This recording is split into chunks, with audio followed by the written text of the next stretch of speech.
Hello दोस्तों, कैसे हैं आप सभी? उम्मीद करता हूँ कि बढ़िया होंगे और अपनी पढ़ाई अच्छे से कर रहे होंगे। तो क्लास 10th का जो क्रैश कोर्स चल रहा है, उसमें आज हम शुरू कर रहे हैं प्रकाश, ठीक ना?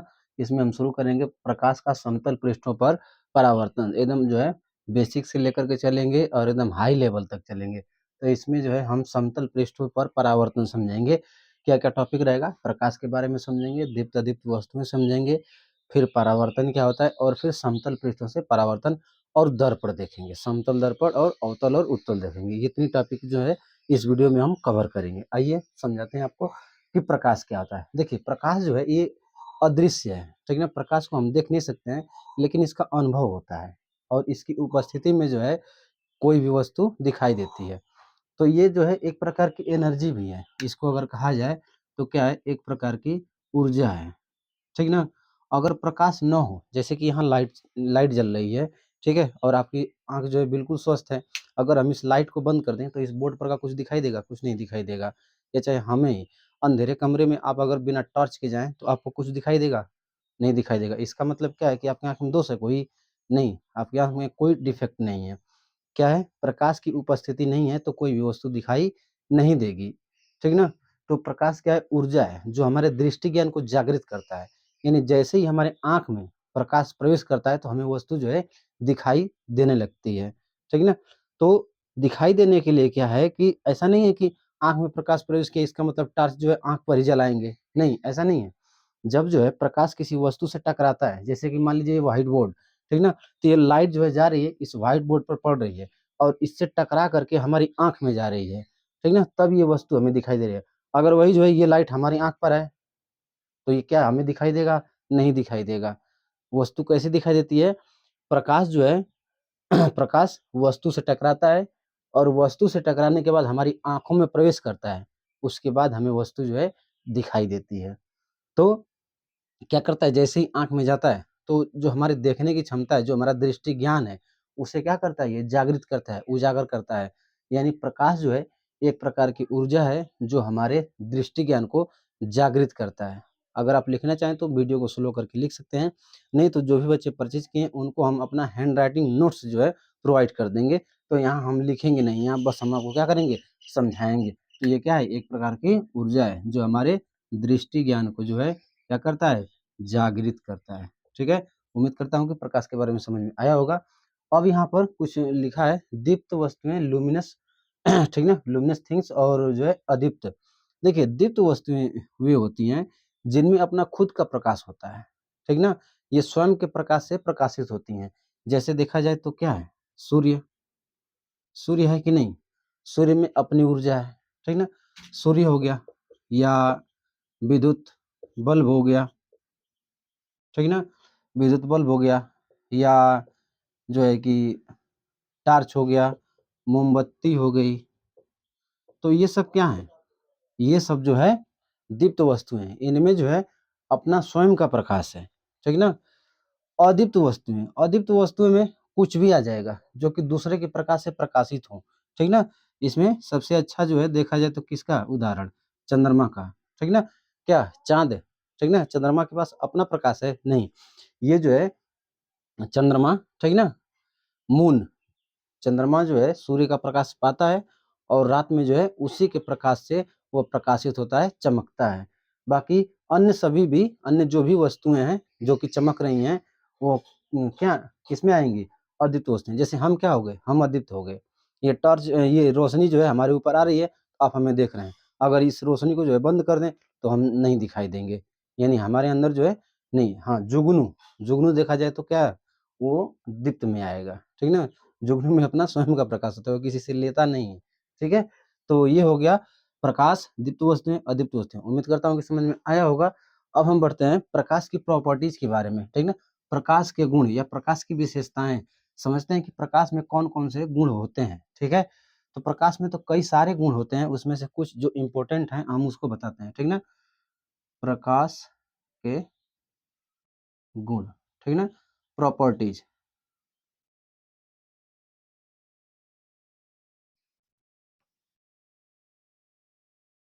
प्रॉपर्टीज़, ठीक है ना? प्रकाश के गुण क्या हैं? तो देखिए, प्रकाश जो है, ठीक है ना? पहला पॉइंट कि प्रकाश को चलने के लिए किसी माध्यम की आवश्यकता नहीं है, ठीक ना। प्रकाश को चलने के लिए किसी माध्यम की आवश्यकता नहीं है, मतलब ये निर्वात में भी चल सकता है, निर्वात में भी चल सकता है, मतलब गमन कर सकता है, ठीक है। जैसा ऐसा नहीं है कि वायु रहेगी तो वहीं पर चलेगा, ठीक ना। नहीं, इसके लिए माध्यम की आवश्यकता नहीं है। देखे होंगे कि जल में भी जो प्रकाश चलता है, ठीक ना, वायु में, हवा में भी, या निर्वात मतलब जहाँ हवा नहीं है वहाँ भी। हाँ, लेकिन एक चीज़ कि कहीं पर भी चलने का मतलब ये नहीं है कि कोई अपारदर्शी वस्तु है तो उसको भी पार कर जाएगा, नहीं। इसमें शर्त है कि ये जो है पारदर्शी वस्तुओं में, ठीक ना, पारदर्शी, ठीक है, पारदर्शी वस्तु में आर पार कर जाता है, पारदर्शी वस्तु में आर पार कर जाता है, परंतु अपारदर्शी में आर पार नहीं करता है, ठीक ना। अपारदर्शी जो रहेगी उसमें नहीं करेगा। फिर एक चीज कि ये जो है सरल रेखा में चलता है, सरल रेखा, सरल रेखा, सीधी लाइन में चलता है प्रकाश जो है। जैसे देखिए ये लाइट आ रही है, ठीक ना, अगर हम इस लाइट के सामने खड़े हो जाएं तो हमारी परछाई जो है सीधे बनेगी, ऊपर से लाइट जलाएं इसीलिए नहीं बन रहा है, ठीक ना। जैसे अगर जो है प्रकाश आ रहा है, जैसे मान लीजिए कि ये कोई वस्तु रख दी गई, ठीक ना, ये कोई वस्तु रख दी गई और इधर से जो है प्रकाश आ रहा है, तो इसकी परछाई जो है, इसकी छाया जो बनेगी एकदम ठीक इसके पीछे बनेगी, ना कि दाहिने या बाएं या ऊपर या नीचे, ऐसा नहीं होगा, ठीक इसके पीछे बनती है। इससे क्या प्रतीत होता है कि प्रकाश जो है सीधी रेखा में, सरल रेखा में चलता है, ठीक ना। विभिन्न माध्यम में जो प्रकाश की चाल होती है वो भिन्न भिन्न होती है, विभिन्न माध्यम में प्रकाश की जो चाल होती है वो भिन्न भिन्न होती है, विभिन्न माध्यम में चाल भिन्न भिन्न, विभिन्न माध्यम में प्रकाश की चाल जो है वो भिन्न भिन्न होती है। जैसे वायु या निर्वात में कहा जाए, ठीक ना, तो वायु या निर्वात में, ठीक है, वायु या निर्वात में कितनी होती है, 3 × 10⁸ मीटर प्रति सेकंड होती है, ठीक ना। निर्वात में कितनी होती है, 3 × 10⁸ मीटर प्रति सेकंड। ऐसे ही जल में जो है 2 × 10⁸ होती है, कांच में 2.25 होती है, ठीक है। तो अलग अलग माध्यम में जो है प्रकाश की चाल क्या होती है, अलग अलग होती है।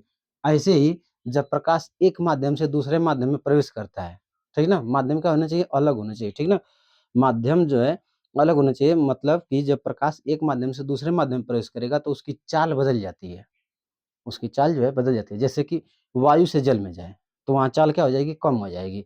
जैसे कि आप जैसे यहाँ पानी भरा हो, ठीक ना, कोई तालाब हो या चाहे बाल्टी ही हो, उसमें टार्च जलाएँगे तो अब जैसे निर्वात में हवा में जो प्रकाश गया तो उसकी चाल क्या रहेगी, 3 × 10⁸ रहेगी। लेकिन जब पानी में प्रवेश करेगा तो इससे कम हो जाएगी, ठीक ना। वहीं अगर जो है जल में से बाहर आ रहा हो तो जल में कम रहेगी, लेकिन जैसे ही बाहर आएगा तो वहाँ पर क्या हो जाएगी, अधिक हो जाएगी। तो माध्यम बदलने पर इसकी चाल जो है बदल जाती है, ठीक ना। फिर लेकिन परावर्तन में इसकी चाल नहीं बदलती है, परावर्तन में चाल नहीं बदलती, परावर्तन में चाल वही रहती है, परावर्तन में वही रहती है, ठीक ना। हाँ, लेकिन परावर्तन में भी ये होना चाहिए कि सतह कैसी है। अगर खुरदुरी है तो 100% परावर्तन नहीं होगा, ठीक है, 100% परावर्तन नहीं होगा, लेकिन स्पीड वही रहेगी।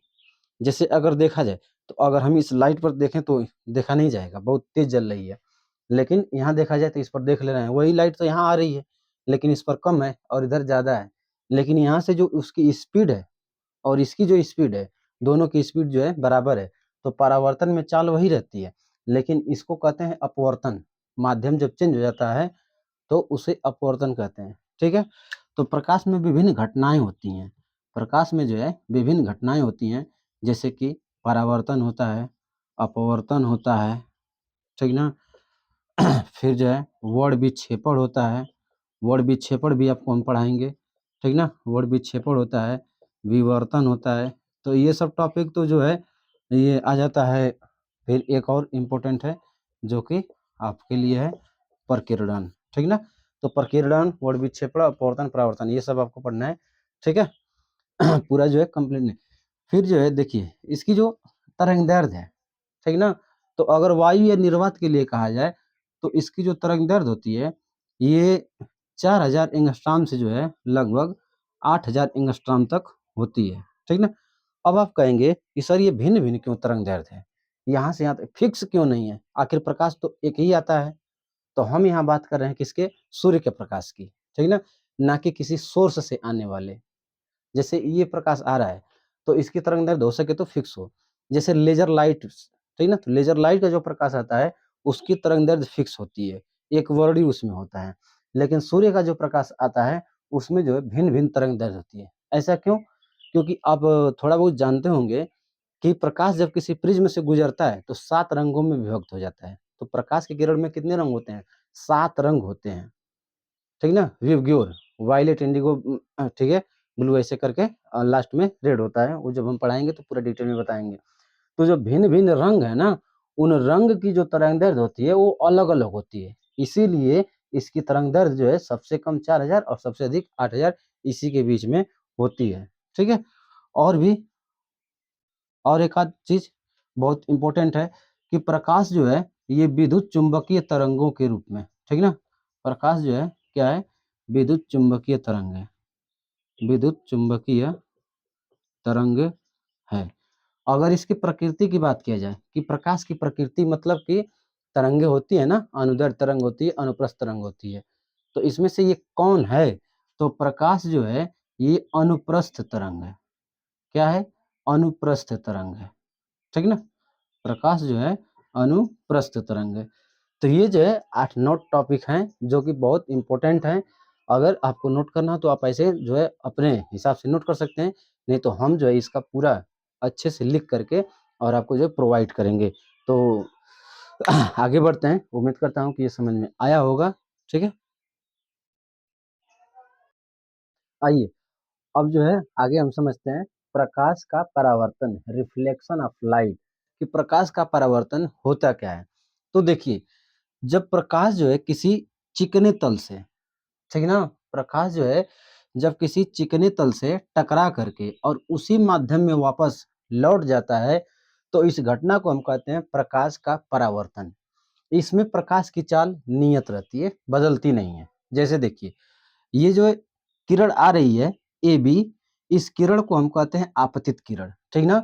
और जिस बिंदु पर गिर रही है, इस बिंदु को हम यहाँ B से दर्शाएँ और इस बिंदु को कहते हैं आपतन बिंदु, ठीक ना? तो इस बिंदु पर हम लंब डाल दिए, जैसे कि ये जो है प्लेन सतह है, तो यहाँ लंब डालेंगे तो क्या जाएगा? सीधे जाएगा, एकदम लंबवत ऐसे जाएगा, ठीक ना? तो ये जो है आपतित हुई है और इस बिंदु पर हम ये लंब डाल दिए, तो इसको कहते हैं अभिलंब। अब इसके बीच जो ये कोण बना है, इस कोण को कहते हैं आपतन कोण, ठीक ना? इस कोण का अगर नाम बताया जाए, तो इस कोण का नाम है क्या? आपतन कोण, ठीक ना? उसी तरह से अभिलंब से ये जितने कोण पर जाती है, तो इसको कहते हैं परावर्तन कोण। क्या कहते हैं? परावर्तन कोण, ठीक ना? तो इसमें ये फिक्स होता है कि अविलंब से ये जितने कोण पर आती है, उतने ही कोण पर ये जाती भी है। यानी कि कोण I बराबर कोण R, ये दोनों कोण क्या होते हैं? आपस में बराबर होते हैं, ठीक ना? बाकी ये जो है ऐसे दिखाया गया है, मतलब एक भाग को क्या किया गया है? पॉलिश किया गया है और दूसरा भाग भाग क्या है? एकदम चिकना है, ठीक ना? चमकदार है। तो प्रकाश की किरण जब किसी चिकने तल से या चाहे चिकने पृष्ठ से या पॉलिशदार, ठीक ना, तल से टकराती है, तो टकराने के बाद वह उसी माध्यम में वापस लौट जाती है। इस घटना को प्रकाश का परावर्तन कहते हैं। इसमें प्रकाश की चाल नियत रहती है। अब इसके 2 नियम हैं। देखिए, अच्छा और कुछ कुछ हम आपको बता दें, तो ये जो किरण आ रही है, जो यहाँ पर आपतित हो रही है, ठीक ना? तो जो आ रही है इसको कहते हैं आपतित किरण, इंसिडेंट रे, ठीक है? इस बिंदु पर जो हम लंब डाले हैं इसको कहते हैं अभिलंब, नॉर्मल। और यहाँ से जो ये जा रही है, ठीक ना? ये जो किरण जा रही है, इसको कहते हैं परावर्तित किरण, रिफ्लेक्टेड रे, ठीक ना? आ रही है आपतित किरण, जा रही है परावर्तित, ये नहीं कि जापतित किरण। कोई बोले जापतित किरण, नहीं, ये जो जा रही है इसको बोलते हैं परावर्तित किरण। और इस बिंदु को कहते हैं आपतन बिंदु। और ये तल क्या कहलाएगा? परावर्तक पृष्ठ कहलाएगा, चाहे परावर्तक तल कह सकते हैं, ठीक ना? तो इसके जो है 2 नियम हैं। तो यहाँ पर है दूसरा नियम है, ठीक ना? पहला नियम इसका जो है कि देखिए, ये आपतित किरण जो हो गई, ठीक ना? आपतित आपतित किरण, ठीक ना। और उसके बाद ये जो जा रही है परावर्तित किरण, ठीक ना, परावर्तित किरण, ठीक है। और आपतन बिंदु पर ये अविलंब जो है, आपतन बिंदु पर, आपतन बिंदु पर अविलंब, तीनों एक ही तल में होते हैं।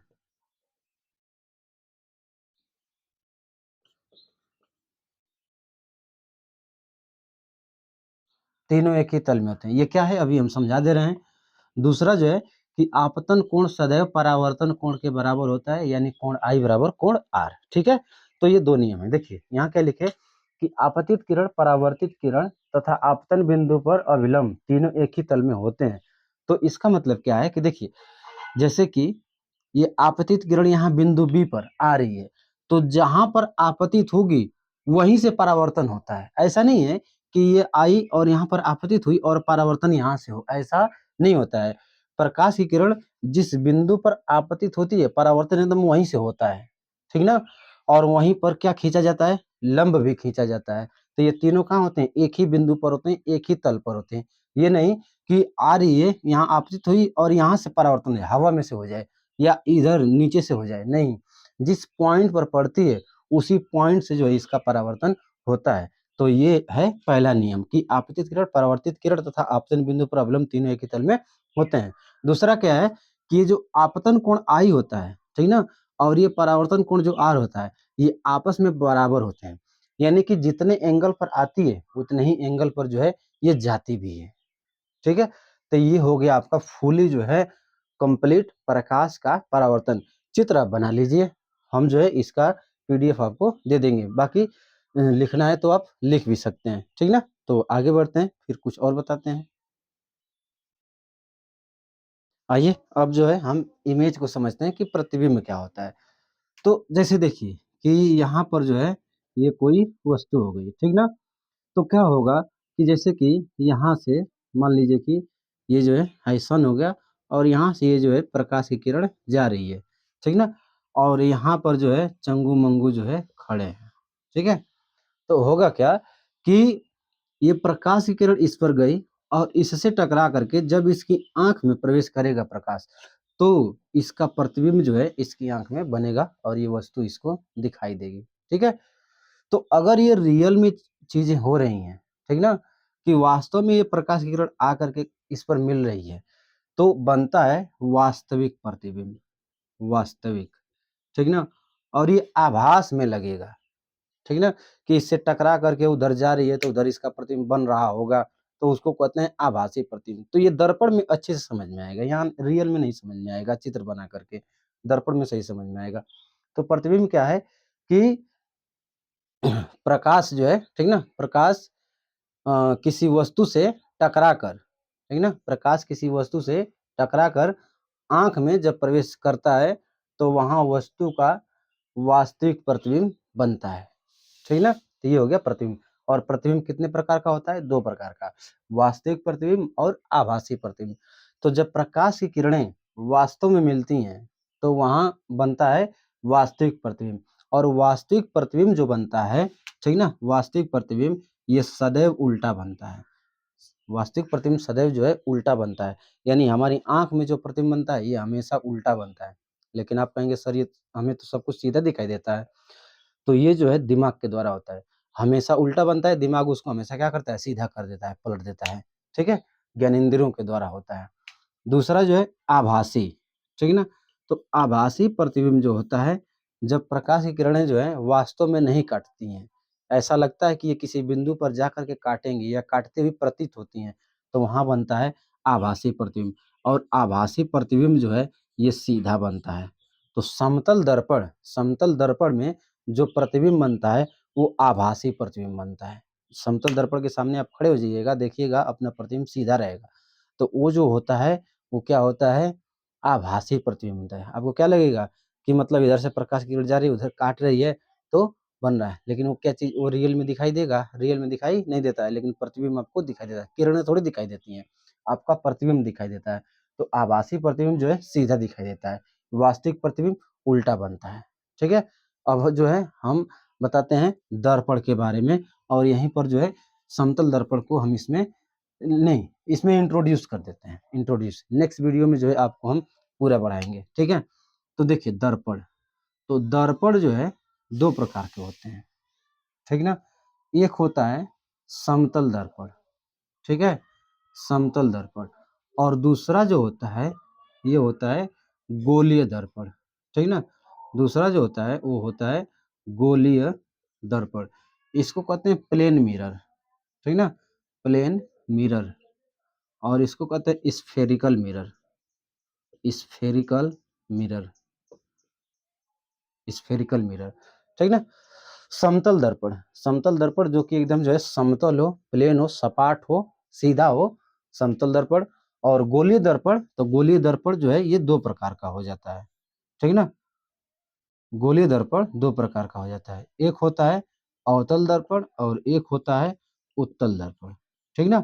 तो अवतल दर्पण में कि जिसमें प्रकाश का परावर्तन जो है दबे हुए तल से हो, ठीक ना? प्रकाश का परावर्तन जो है इधर से होगा। जैसे ये प्रकाश की किरण आई ऐसे हो गया, ठीक ना? उत्तल दर्पण में जो है कि इसमें क्या होगा कि उभरे हुए तल से परावर्तन होगा, ठीक ना? उभरे हुए तल से परावर्तन होगा, तो उत्तल दर्पण। तो ये जो है बस थोड़ा-सा इंट्रोडक्शन है। नेक्स्ट वीडियो में जो है हम पूरा जो है एकदम खत्म करेंगे समतल दर्पण को, और गोलीय में अवतल और उत्तल सबको, और इसके द्वारा परावर्तन को भी समझेंगे। तो वीडियो को लाइक करिए, चैनल पर नए हैं तो चैनल को सब्सक्राइब करिए। धन्यवाद।